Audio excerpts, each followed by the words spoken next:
I want to welcome everybody to this public informational session to talk about a proposed marijuana retail establishment proposed for 242 Mansfield Avenue. And for those of you who might remember, that was the former site of the Norton mini golf.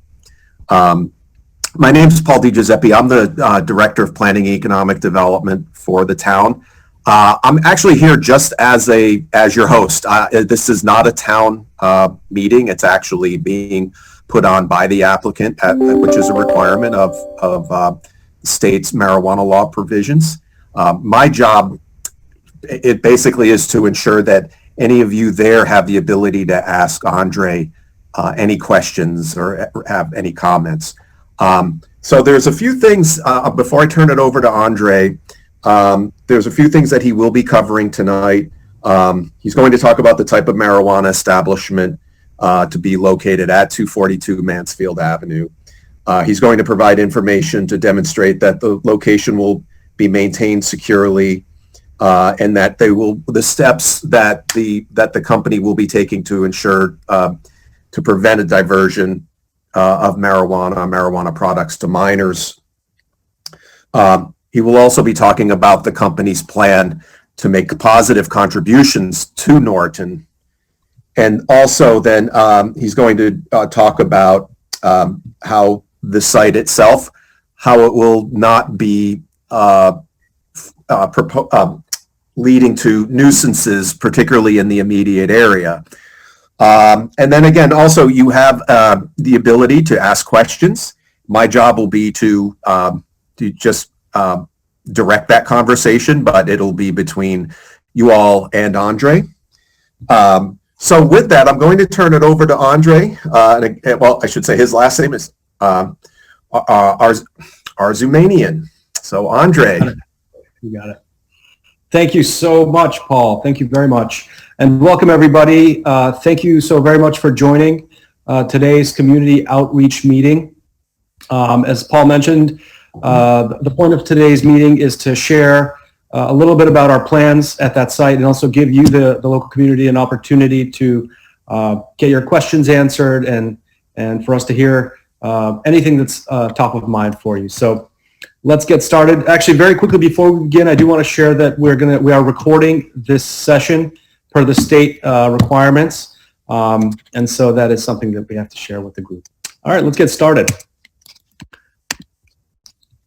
So very quickly, as Paul mentioned, our agenda for today is to talk a little bit about the type of marijuana establishment we're proposing at the site at 242 Mansfield Avenue. We're also going to cover our plans for maintaining a secure facility there, our plans to prevent any sort of diversion to minors, also our plans to positively impact the community in Norton, and finally, our plans to ensure that our establishment doesn't constitute a nuisance there to the local community and the neighbors there. And then we'll close out today's session with a Q&A session. So let's get started. So as you see here, folks, the proposed use is an adult use retail marijuana establishment at the currently vacant lot. There is a small unused building on the lot today, but of course we're going to be replacing that with a newly constructed, really beautiful, approximately 3,000 square foot building.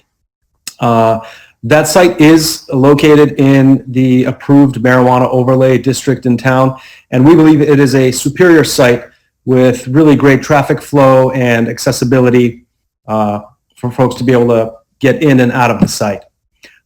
Some highlights to think about, or some things that we do want to share, is that location does have ample access with 75 dedicated parking spaces for customers, dedicated just to the customers alone. And of course, employees will have just under 20 spots there as well. It's a standalone building that's really ideally suited to allow for our state-of-the-art security systems as required by the state. And it's also going to have an ADA compliant entrance for ADA customers, so for handicapped customers, and a secure back entrance where staff will be able to access the building as well as the secure deliveries that will occur at the building as well. So security is very much top of mind for us. In fact, just very quickly, I can share with you that the security requirements that the state imposes on our use are comparable to what you might find in a bank, believe it or not. So it's really very much, I don't want to say overkill, but it's as secure as your local bank or your local, and certainly much more secure than your local pharmacy, like a CVS or something like that. So very quickly, the system has an access control system that has 3 levels of delineation. There's a very small portion of the building that has general access, which anybody can enter, and then right after that vestibule, you basically have you have to gain access to the rest of the building through our security protocol. Of course, the exterior and the interior of the building is going to have a closed circuit television and alarm coverage. We will have on-site security personnel at all times of operation. In addition to that, in addition to the dedicated security vendor, the Norton Police Department will also have access to real-time video monitoring and feed. And we're going to work very closely with the police department to implement any required crowd and traffic control measures, especially in the very beginning when we first open up. The strict security considerations continue into the day-to-day operations of the site. So everything from the transportation and delivery of the products is going to be operating under a very secure SOP or standard operating procedure. And all marijuana and marijuana products arriving at the facility will be transported in unmarked vans at random times. The marijuana and marijuana products will be sold in secure areas inside the building under video surveillance, and customers are going to be strictly prohibited from consuming any of the products that they purchase on site or within the vicinity of the facility. This is something that is actually going to be something that's very top of mind for us given the proximity to the concert venue. So that's something that's very much top of mind for us, and we'll be enforcing that very strictly.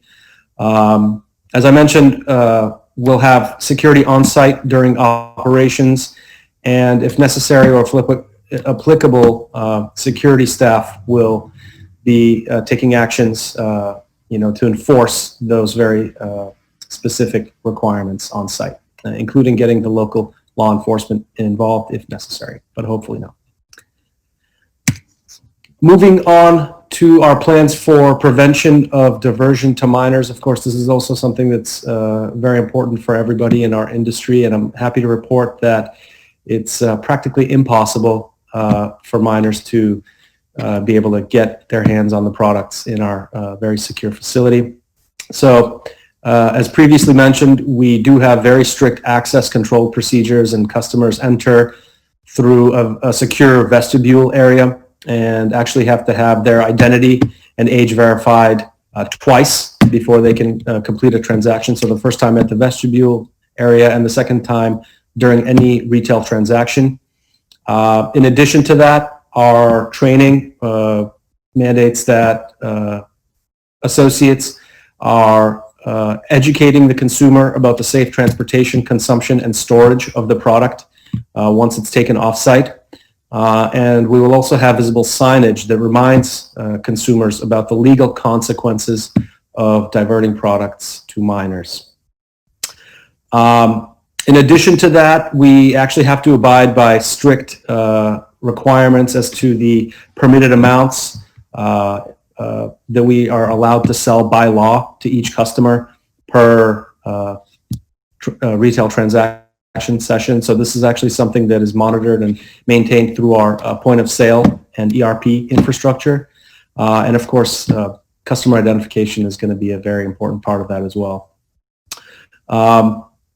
As mentioned previously, we will be monitored in real time by a private security firm and who will also be conducting extensive video surveillance with the integrated alarm systems on site.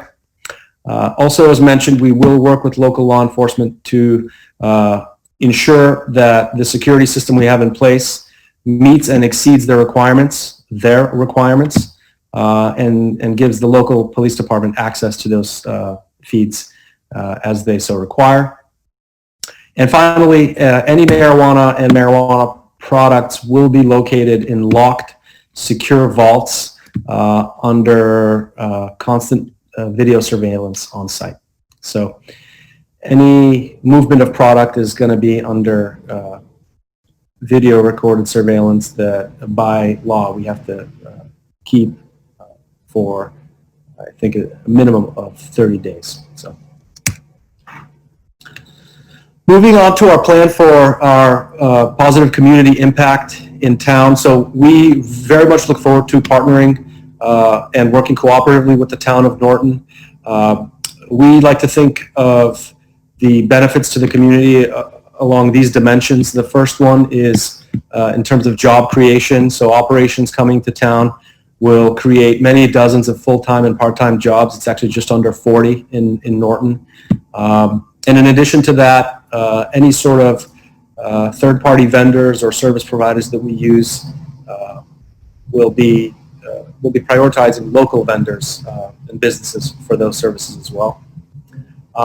Of course, there are the monetary benefits that come with our host community agreement directly to the town, but in addition to that, we've also committed as part of our host community agreement to charitable donations that we'll be making annually with the town. So very, very excited about that. Moving on to economic development. So when we get involved in the community, in addition to, I think in Norton, our budget is almost $750,000 just for the build out alone. So there's direct economic impact that way that we'll be making. But beyond that, anytime we come into a local community, it does have a local impact on the revitalization of the area, in particular of otherwise, vacant or underutilized sites. And so that's something we're also very, very proud of and excited. And then some of the kind of intangible, or I guess qualitative benefits to the town are going to be around control. So having, a regulated operator in town will give the local department unprecedented control over the industry and the otherwise gray and black market activity that might exist. So I think that's a major benefit. In terms of responsibility, so you are partnering with an established operator. This is not our first time at the rodeo, and so I think that goes a long way as well. So there's some benefits of doing it that way as well. And finally, access to quality product.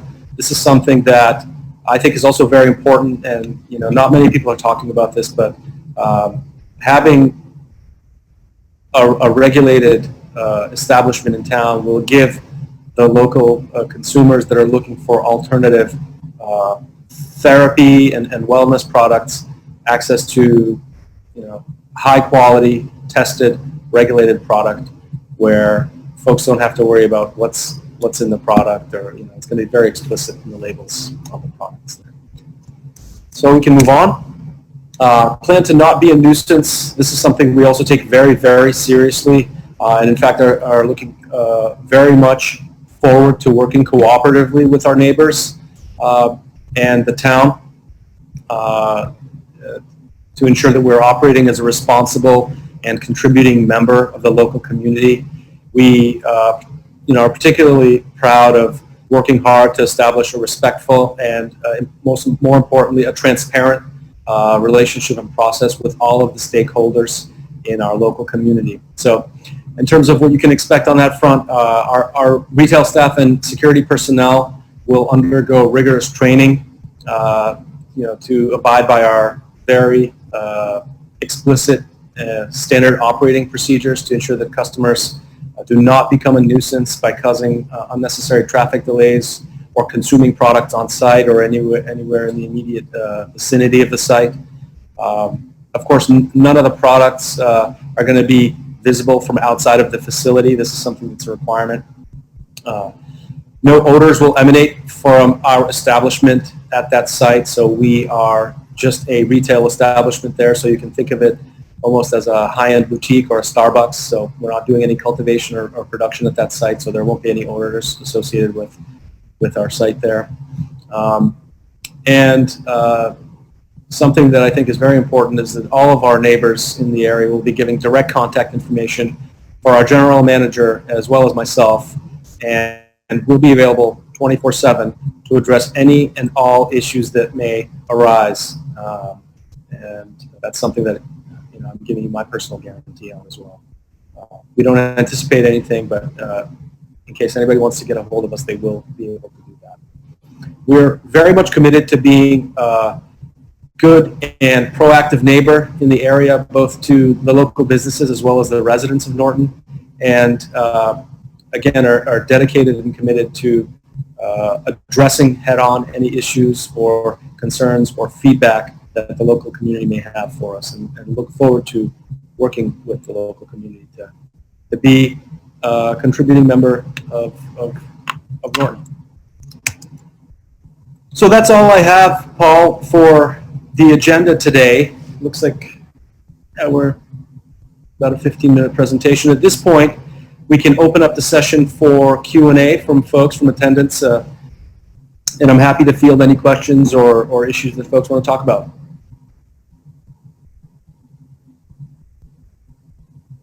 So I just want to make sure. Hi, how you doing? Can you hear me? Yes.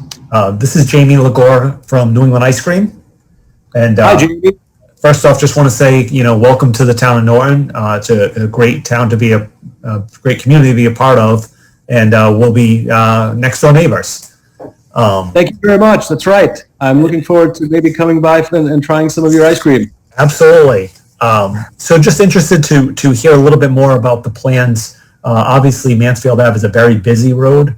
Just want to figure out, what the plans were as it relates to traffic and ensuring that there's not too much congestion on the road. I don't know if there were any discussions of maybe a light there or what the plans were in regards to just making sure that the traffic's flowing.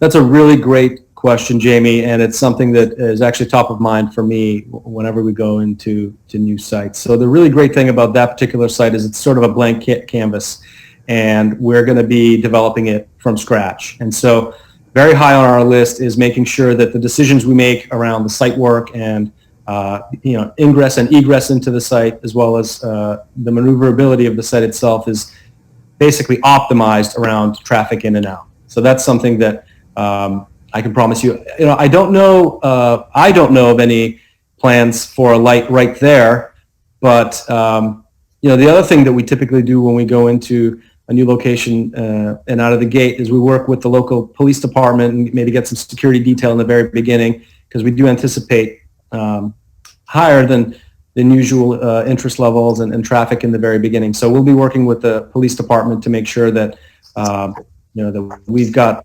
the staffing and the detail there necessary to make sure that the initial launch is a very smooth process for everybody involved. Great, and as you pointed out, there are a decent amount of parking spots in the lot, so that obviously should help with that. So great. I think that was the main question I had. So I appreciate the feedback. Absolutely.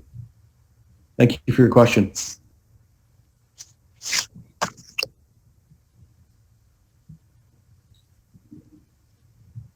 Peter J. Wiggins, the Honorary Mayor of Norton, and I'd like to welcome Andre Osmond. I'd like to welcome you to the town of Norton. And I go by that place lots of times on my walks to Alberto's, and you're going to do a good job in the town of Norton. You're going to do good business, and you're going to work good with a police officer to work with a good, clean business. Right, Andre?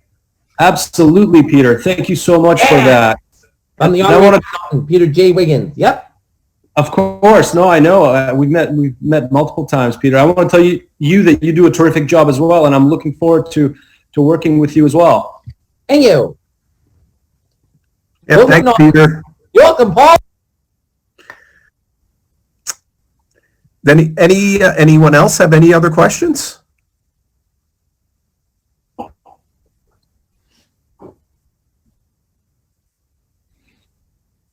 Well, we'll be here, in case folks do come up with something, we'll be here for the full hour. We're slated to go through 6:30. So certainly take your time, folks. And if there's anything you want to talk about, we're happy to do that.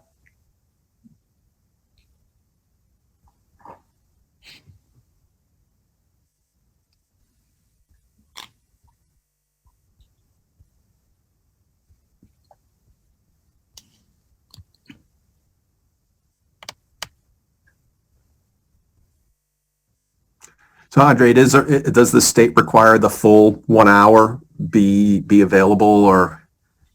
Yeah. I'm certainly willing to stay here for that time too, if anyone comes in or anyone has questions. Sure, exactly, Paul. I think we're essentially supposed to, make it available for at least an hour for folks, or for up to an hour for folks. Okay. And I plan on doing that, just in case, because folks may be able to join a little later.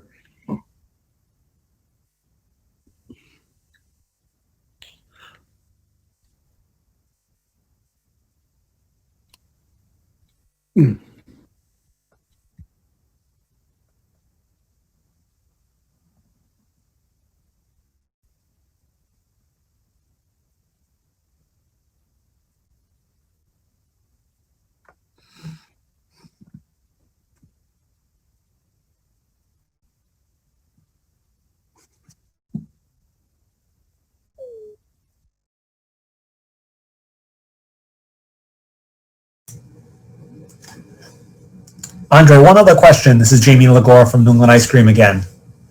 I didn't ask, and I didn't see it in the presentation. What is the estimated timeline of kind of grand opening or next steps? That's a really great question as well, Jamie. So it's a little bit tricky because a lot of the elements that dictate the timeline are out of our hands, and they have to do with the state and how quickly the state is able to move through their licensing process.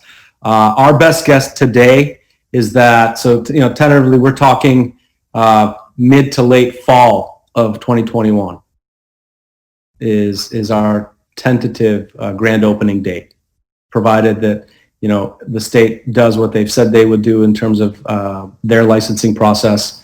And of course, we want to give ourselves the time to complete the build out and everything. Great, thank you for that. And of course, to your point, Andre, when you're in town and around, please stop in at some point, and love to meet you in person, and we'll definitely be able to share some ice cream with you. I love that. I absolutely plan on it. I will pop in and introduce myself. Absolutely. Jamie, also, they will also have to go to the town for additional approvals, including the planning board. So they'll have to go through a special permit site plan application as well, which is part of that time frame. Sure.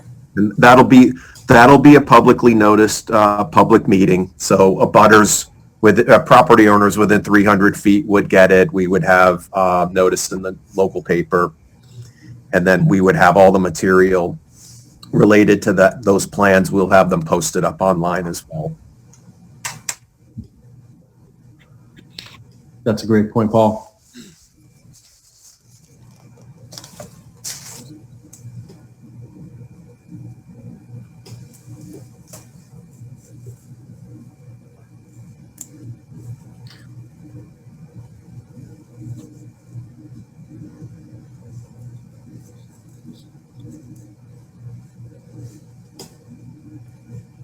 Hey, Andre, it's Renee. How are you?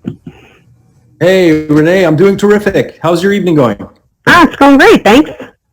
I wish there were more folks on the call, unfortunately, though.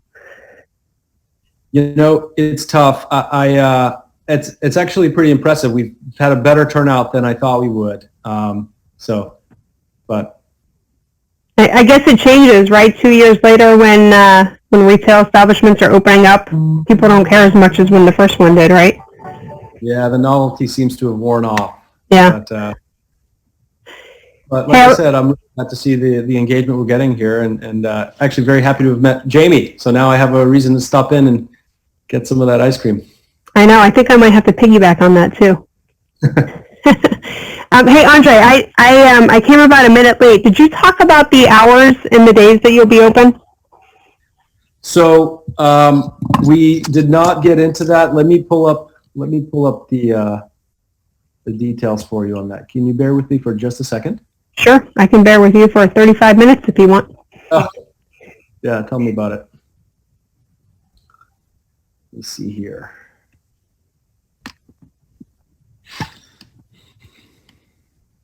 And of course, we got Siri activating.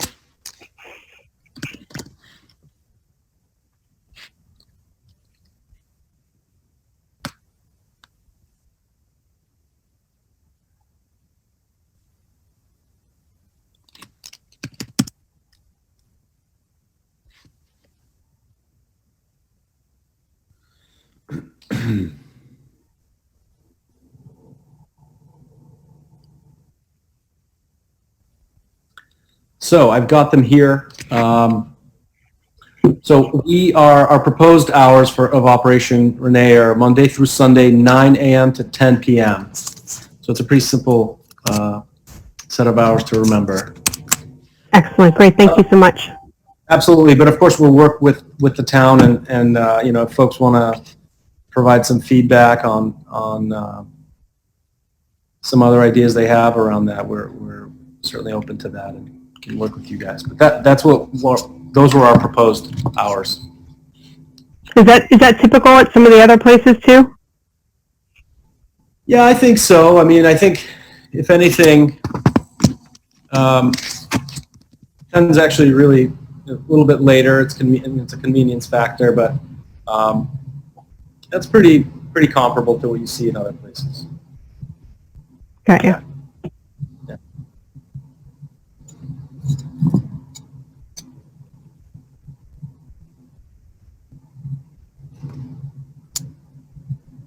Thank you. Of course. Maybe we can talk about some Netflix series. Anybody see anything? Did you guys see that Queen's Gambit? That was very good. I haven't watched TV in forever.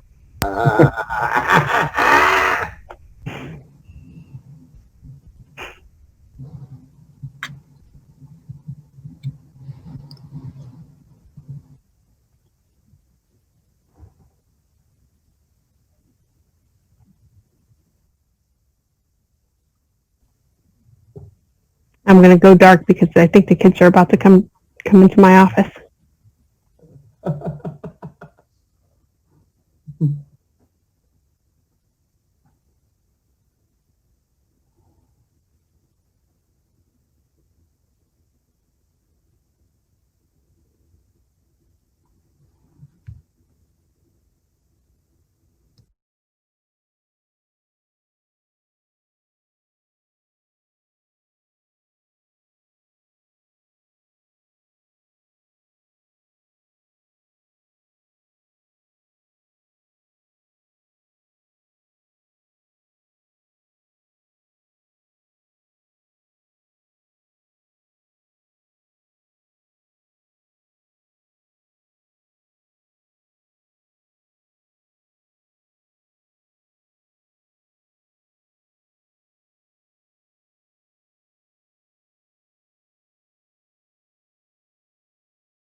Isn't zoning board of appeals meeting at 7 o'clock tonight?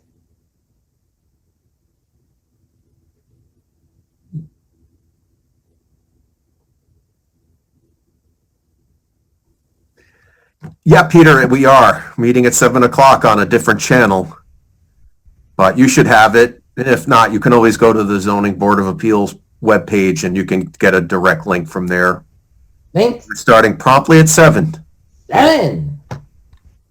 Ah, And tomorrow night, Planning Board. yeah.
in a few minutes, go hop on to the Norton Conservation Commission meeting, then head to the ZBA and back to the Conservation Commission meeting. Back and forth, back and forth, back and forth. Yep. Well, Peter, we hope to see you at ZBA tonight. That's right, Paul. You guys have a busy evening. That's right. Hey, Roy.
Well, gonna hop on to the Conservation Commission meeting first, then ZBA, then back to the Concon. So see you, Paul, in 40 minutes.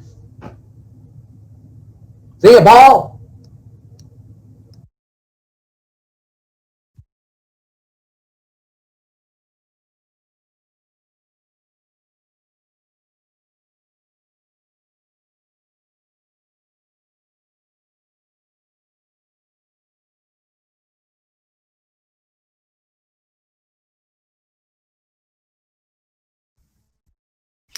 How are you doing on time, Paul? Are you okay?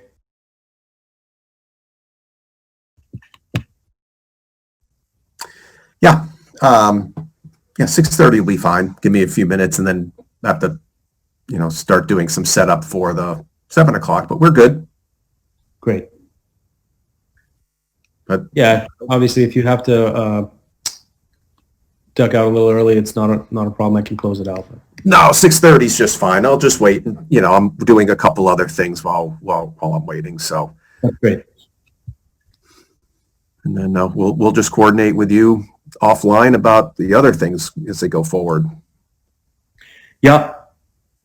So for us, the next step will be to submit the application with the state, and then most likely early in the year, I'll reach out with next steps. Great. Yeah, as we talked about, and Begin the permit. right for the special permit and the site plan, and again, we always, like with any project that comes forward, to meet with staff in advance of submitting the application, so that way, the different departments have a chance to review it, get familiar with it, give you recommendations for improvements. Mhm. And that way you can get before it goes to the planning board. So it's a good proactive way of, increasing, the possibilities of plans getting approved and so forth. Sure. Yep, as soon as the new year kicks off. Yeah, but not before then. No, I've been such a long year, I think, for all of us. But yeah, I'm looking forward to taking some downtime towards the end here. Same here. Yeah, Here. recharge a little bit and hit the ground running. Right. Because then come January, it's, things will pick up. Historically, they do, and I would expect this will be the same thing. Mhm. Fortunately, COVID didn't affect, greatly, the real estate market. This isn't like 2008 where the market, both the housing and the stock market, crashed. So we haven't seen a slowdown, and every report I see is indicating things are still going forward. Although most retail seems to have tailored off, but you're not in a business that's going to be affected by online shopping. Not yet, anyway. Although it's tough. It's tough. I mean, it seems like that there have been a couple of folks really isolated. Of course, the restaurant industry, in particular, has taken it really hard. Yeah. How are you folks doing in town with restaurants? Well, they've all obviously suffered. They've lost revenue. People have been laid off. Closure. I'm struggling to think about who we lost. Yeah. Dunkin' Donuts, but I'm not sure that was specifically tied to COVID. But there's a new restaurant actually going in there. Shops had shut down for a while, but I don't think that I'm just not aware of any that have gone out completely. But we have to make it through the next few months. Fortunately, the first COVID vaccinations took place today, so that's a historic moment. And we're going to do our part to pass along information to our businesses, whether it's health and safety issues. But also, we need to do a better job on my end of disseminating information out on, grants that might be available and other assistance that could come down the pike from the feds or from the state. I mean, they've done a lot. It's the challenge has been for us is to try to get it out there. We've blasted it out on all sorts of social media, but I'm trying to build a database of emails and contact information so when good information comes along, relevant information, we can get it out to you. Like there was a good document that came out last week on returning to work. If you've had COVID, if you've tested positive for it. And I have a small database. It's growing, but unfortunately the town will put it out through different social media, but it's not targeted. And so that's what we're trying to do is get a active email database so that when, recently there were grants available for small companies that Mass Office of Capital Development had, and got it out. A couple of our businesses applied for it.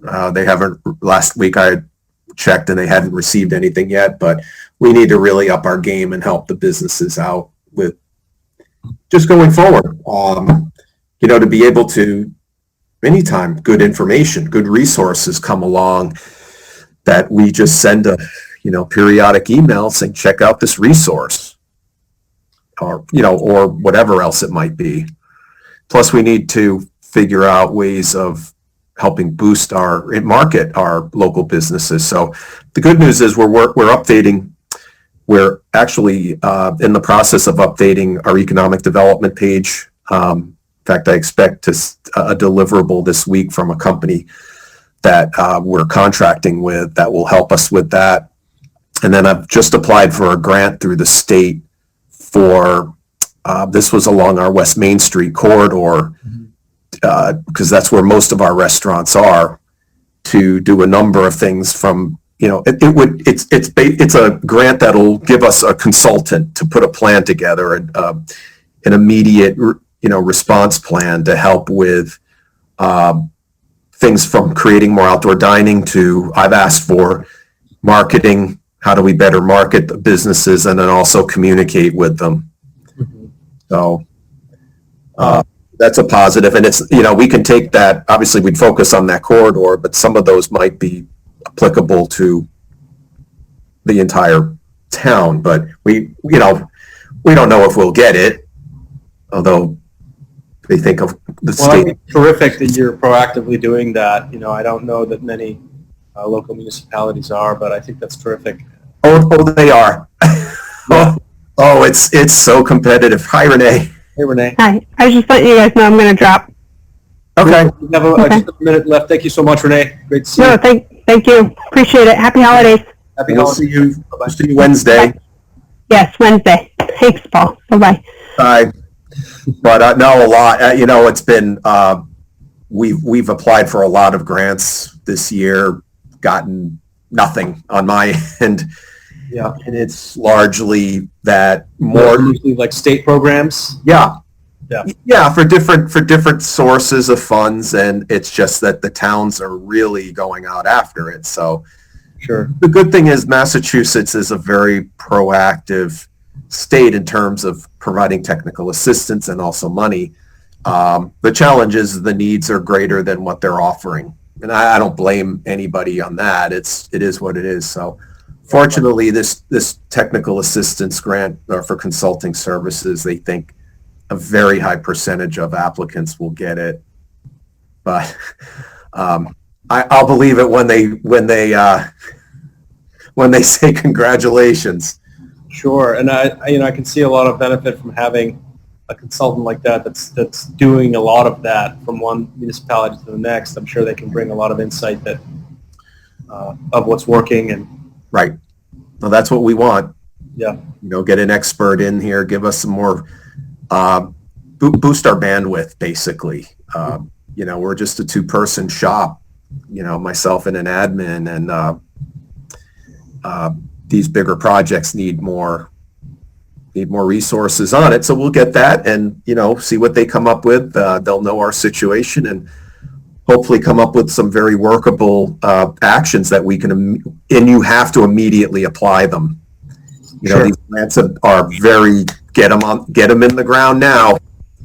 And that's great. That's terrific. And that's what we want to do that for our town, the town deserves it. Our businesses deserve it. So, but anyway, I'll let you go. Thank you, Paul. Yeah, it looks like we're at the hour here. Thank you again for making yourself available. Yeah, sure. It's been a great session. Have a great rest of your evening, and let's stay in touch via email. I'll reach out at the beginning of the year in any event. Absolutely. And happy holidays. Happy holidays to you as well. Thank you so much, Paul. Bye. Bye-bye.